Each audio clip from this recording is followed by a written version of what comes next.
প্রিয় বন্ধুরা, তোমরা দেখতে পাচ্ছ আজকে আমি কামিনীকে নিয়ে একটু ঘুরতে আসলাম। কামিনী আমার সাথে আছে। ও মূলত আমার সাথে ঘোরে কেন জানো? ও আমার সাথে ঘোরার একটাই কারণ, সেটা হলো একটু সকালবেলা আমাকে পক সক দিয়ে মোটামুটি কীভাবে খাওয়া যায় সেই ধান্দা। পৃথিবীতে যা কিছু দেখছো সুন্দর এবং খারাপ, সবার কিন্তু একটাই ধান্দা, সেটা হলো খাওয়া। তোমাকে সুন্দর সুন্দর কথা বলছে তোমার গার্লফ্রেন্ড অথবা তোমার বান্ধবী, তোমার বন্ধু, যেই হোক, একটাই কারণ, সেটা হলো খাওয়া।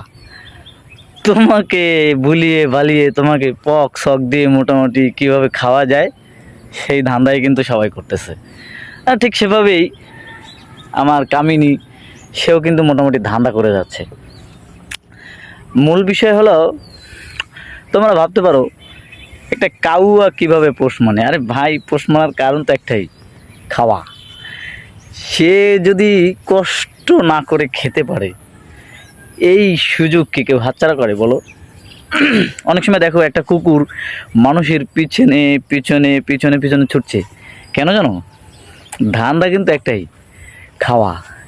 অর্থাৎ পৃথিবীটা কিন্তু খাওয়া খাওয়ির একটা খেলা।